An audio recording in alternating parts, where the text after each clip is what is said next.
Hello everyone, I am सुगम। Welcome back. तो कैसे हो आप सब? आई होप आप सब अच्छे होंगे।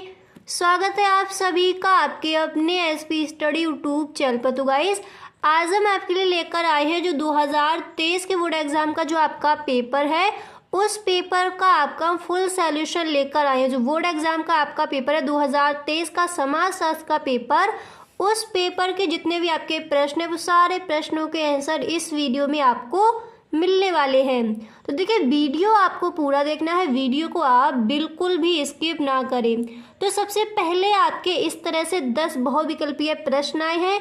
तो पहला प्रश्न आपका कौन सा आया पेपर में देख सकते हो। पहला प्रश्न आपका आया था 2023 के बोर्ड एग्जाम में सोशियोलॉजी के पेपर में। आपका जो पहला बहुविकल्पीय प्रश्न था वो आया था कि जनसंख्या की दृष्टि से विश्व में भारत का कौन सा स्थान है, यही प्रश्न आपका आया। तो देखिए, इस तरह से आपको ऑप्शन मिले थे कि पहला, दूसरा, तीसरा, चौथा। तो कौन सा है? दूसरा। ठीक है। इसके बाद आपका नेक्स्ट क्वेश्चन वहां पर दिया गया था कि सत्य शोधक समाज की स्थापना कब हुई। तो समाज की स्थापना कब हुई थी? 1873 में। ठीक है। इस तरह से आपको ऑप्शन मिले थे। पहला ऑप्शन दिया गया था 1870 में, दूसरा 1873 में, तीसरा 1875 में और चौथा 1877 में। तो सही ऑप्शन कौन सा था? 1873 में। अब इसके बाद देखिए, जो आपका नेक्स्ट प्रश्न था वो आपका आया था कि चिपको आंदोलन का संबंध किस राज्य से है। ऑप्शन आपको मिले थे उत्तर प्रदेश से, उत्तराखंड से, मध्य प्रदेश से, आंध्र प्रदेश से। तो जो ये वाला आपका ऑप्शन है वो राइट आंसर है। अब इसके बाद देखिए, जो आपका नेक्स्ट प्रश्न है वो यहाँ पर दिया गया है, वो आपका आया था पेपर में कि एक समूह के सदस्यों द्वारा दूसरे समूह के बारे में पूर्व कल्पित विचार या व्यवहार होता है। ये प्रश्न आपका दिया गया है।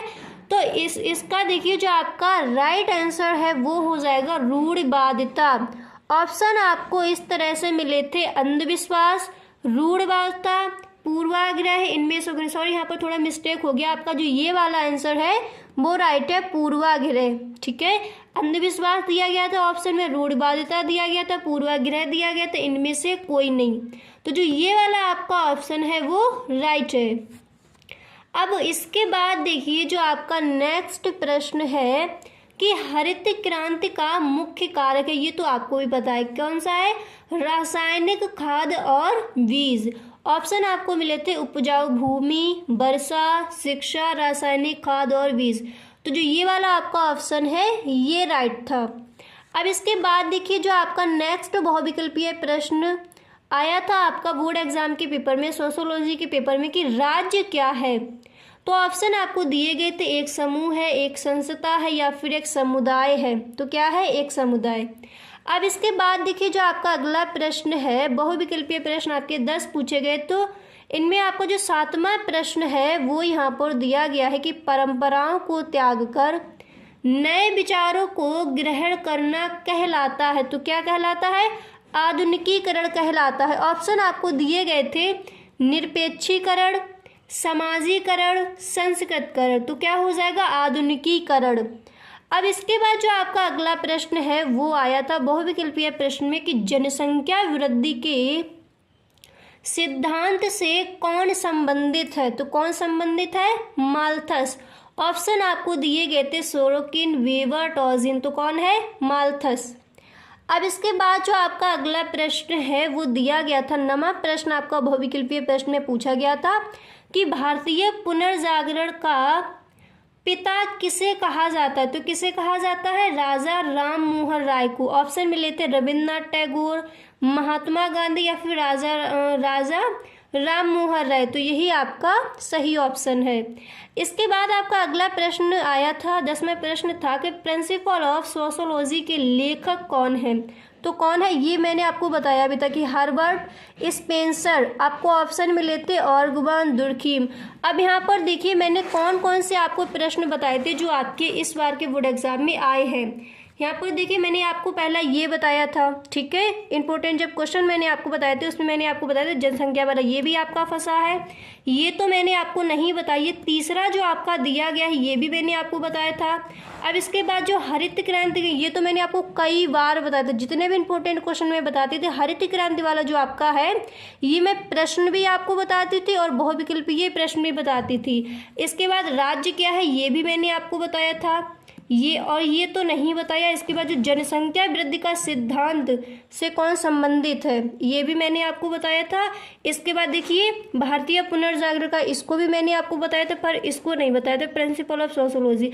तो देखिए मेरे बताए हुए कई सारे आपके बहुविकल्पीय प्रश्न इस बार के बोर्ड एग्जाम में आए थे ना। जिन बच्चों ने मेरी क्लासेस ली थी, इंपॉर्टेंट क्वेश्चन मॉडल पेपर जब मैंने हल कराए थे, तो उनको पता है कि मैंने कौन कौन से आपको प्रश्न बताए थे, तो कौन कौन से प्रश्न आपके बोर्ड एग्जाम में आए थे। अब इसके बाद देखिए आपके पेपर में अतिलघु उत्तरीय प्रश्न कौन कौन से आए थे इस बार के बोर्ड एग्जाम में। तो देखिए सोशियोलॉजी के पेपर में अतिलघु उत्तरीय प्रश्न यानी very short answer type question में जो आपका पहला प्रश्न है वो पूछा गया है कि भारत में जनजातियों की किन्हीं 3 विशेषताओं का उल्लेख कीजिए। यही प्रश्न आपका आया था। तो देखिए इस प्रश्न का आंसर इस तरह से आपका लिखा जाता। ओके, आई होप आपने इसी तरह से लिखा भी होगा कि भारत में जनजातियों की प्रमुख 3 विशेषताओं का उल्लेख निम्नवत है जो इस प्रकार है। इसके बाद देखिए फर्स्ट नंबर आप डालोगे। अगर इस बार के भी बोर्ड एग्जाम में यही प्रश्न आता है तो आंसर आप इस तरह से लिखोगे। जो बच्चे इस बार के बोर्ड एग्जाम की तैयारी कर रहे हैं तो उनके लिए वीडियो बहुत इंपॉर्टेंट है, तो वीडियो आप पूरा देखें।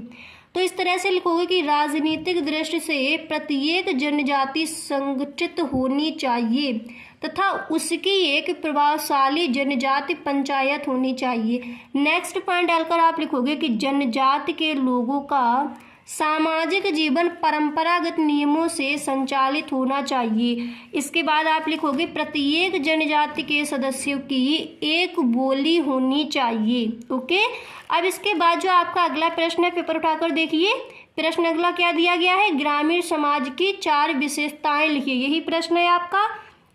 तो देखिए इस प्रश्न का आंसर आप इस तरह से लिखोगे कि ग्रामीण समाज की 4 विशेषताएं निम्नवत है। मैंने आपको बताया भी था अगर इस तरह से आपके क्वेश्चन आंसर किए जाते हैं तो सबसे पहले एक लाइन लिखना आप कि ग्रामीण समाज की 4 विशेषताएं निम्नलिखित हैं। इसके बाद फर्स्ट हेडिंग आपको डाली थी मुख्य व्यवसाय कृषि, इसकी 4 विशेषताएं बताई जा रही है।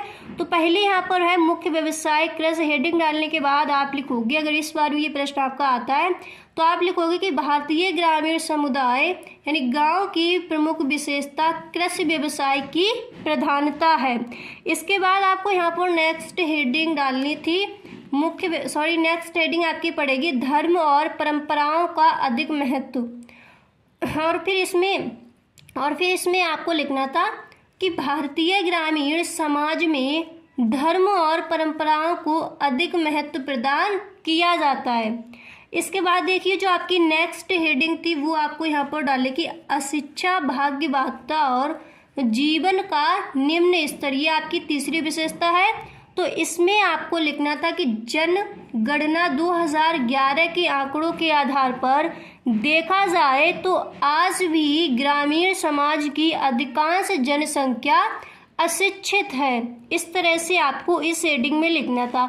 अब इसके बाद आप नेक्स्ट हेडिंग यहाँ पर डालोगे, 4 विशेषताएं पूछी गई तो नेक्स्ट आपको लिखनी थी समरूपता। और इसमें आपको लिखना था कि ग्रामीण लोगों के रहन सहन, वेशभूषा, विचार, विश्वास और सामाजिक रीत रिवाजों में काफ़ी समानता देखने को मिलती है। तो इस प्रश्न का आंसर आपका ये हो जाएगा। अब इसके बाद देखिए आपका नेक्स्ट प्रश्न क्या है कि सांप्रदायिकता का क्या अर्थ है। कई बार मैंने आपको ये प्रश्न बताया था कि सांप्रदायिकता से आप क्या समझते। प्रश्न मैंने आपको इस तरह से बताया था पर आपका इस तरह से आंसर किया गया कि सांप्रदायिकता का क्या अर्थ है ना। तो देखिए इसका आंसर आप इस तरह से, इसका आंसर ये हो जाएगा कि W.C. स्मिथ ने सामुदायिक व्यक्ति तथा सांप्रदायिकता को स्पष्ट करते हुए लिखा है। इसका यहाँ पर कॉमा, इन्वर्टेड कॉमा बिगिन करते हुए आप लिखोगे एक सांप्रदायिक व्यक्ति अथवा व्यक्तियों का समूह वह है जो कि प्रत्येक धार्मिक अथवा भाषाई समूह को ऐसी पृथक, ठीक है, ऐसी पृथक सामाजिक व राजनीतिक इकाई मानता है। इसके बाद आपको लिखना था कि जिसके हित अन्य समूहों से पृथक होते, पृथक मतलब अलग होते हैं और उनके विरोधी भी हो सकते हैं, ऐसे ही व्यक्तियों या व्यक्ति समूह की विचारधारा को सांप्रदायिकता या सांप्रदायिक कहकर संबोधित किया जाता है। तो कितना इजी है इसका आंसर, अच्छे से याद कर लीजिए। ओके, अब इसके बाद जो आपका अगला प्रश्न है वो देखिए कौन सा दिया गया था कि आधुनिकीकरण की 3 विशेषताएं बताइए, यही प्रश्न आपका दिया गया था। तो देखिए इस प्रश्न का आंसर आपको किस तरह से लिखना था। और देखिए जितने भी ये प्रश्न हैं, जो बच्चे इस बार के बोर्ड एग्जाम की तैयारी कर रहे हैं तो अच्छे से ये सारे प्रश्नों के आंसर आप याद कर लीजिए, ठीक है। मैंने इसीलिए आपको पूरे प्रश्नों के आंसर यहाँ पर आपको दिए हैं। तो इस तरह से इसका आंसर हो जाएगा कि आधुनिकीकरण की प्रक्रिया का अनेक विद्वानों ने अपने अपने दृष्टिकोण से अध्ययन किया है, अतः इसके संबंध में अनेक महत्वपूर्ण परिकल्पनाएं विकसित की गई हैं। फिर आप फर्स्ट पॉइंट डालोगे, फिर आप लिखोगे कि मशीनों, तकनीक एवं औजारों का अधिक से अधिक प्रयोग किया जाने लगता है। उच्च तकनीक के परिणाम स्वरूप उद्योग व्यवसाय आदि में वृद्धि होने लगती है। नेक्स्ट आपको लिखना था कि औद्योगिकरण में काफ़ी वृद्धि होने लगती है। अब इसके बाद देखिए जो आपका अगला प्रश्न है वो आपका पूछा गया था, ये मैंने आपको नहीं बताया था, ठीक है। तो ये आपका अलग से आ गया था प्रश्न कि कानून और न्याय में क्या अंतर है। तो देखिए इसका आंसर क्या हो जाएगा कि कानून और न्याय के बीच एक महत्वपूर्ण अंतर है। यह है कि कानून अधिनियमित, निरस्त और संशोधित होते हैं, जबकि न्याय एक सार्वभौमिक मूल्य है। इसके अलावा कानून का समर्थन कानूनी है, जबकि न्याय का नैतिक समर्थन है। कानून ठोस है, न्याय अमूर्त है। तो अंतर आपको इस तरह से लिखना था, ठीक है। तो गाइस देखिए आपके जो अतिलक उत्तरीय प्रश्न है वो मैंने आपको 5 प्रश्न यहाँ पर कवर करा दिए हैं।